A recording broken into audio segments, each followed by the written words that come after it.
দিনই বেশ কিছু জেলাতে, স্পেশালি উত্তরের 5টা জেলায় প্রতিদিনই প্রায় ভারী অথবা ভারী থেকে অতি ভারী অথবা ধরুন অত্যধিক ভারী এবং বেশ কয়েকদিন আপনাদের ওই জায়গাতে লাল সতর্কবার্তা পর্যন্ত আছে। এরকম অবস্থা, একদম কন্ট্রাস্টিং সিচুয়েশন।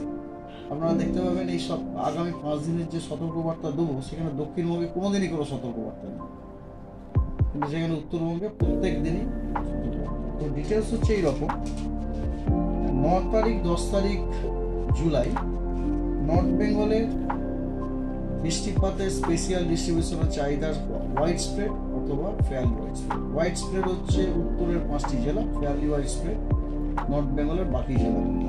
কি পরিস্থিতি রয়েছে? এমন কিছু বর্ষা এসে গেছে ঠিক কথা, কিন্তু এমন কিছু সিনপটিক সিচুয়েশন নেই যার থেকে আমরা আশান্বিত হতে পারি যে আমাদের দক্ষিণবঙ্গে ভালো রেনফল হবে।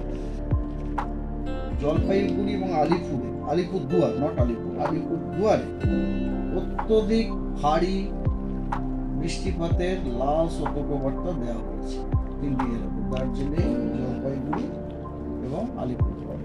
এটা 10 তারিখে। 10 তারিখে। 9 তারিখে কিন্তু অলরেডি দার্জিলিং বলেছিলাম।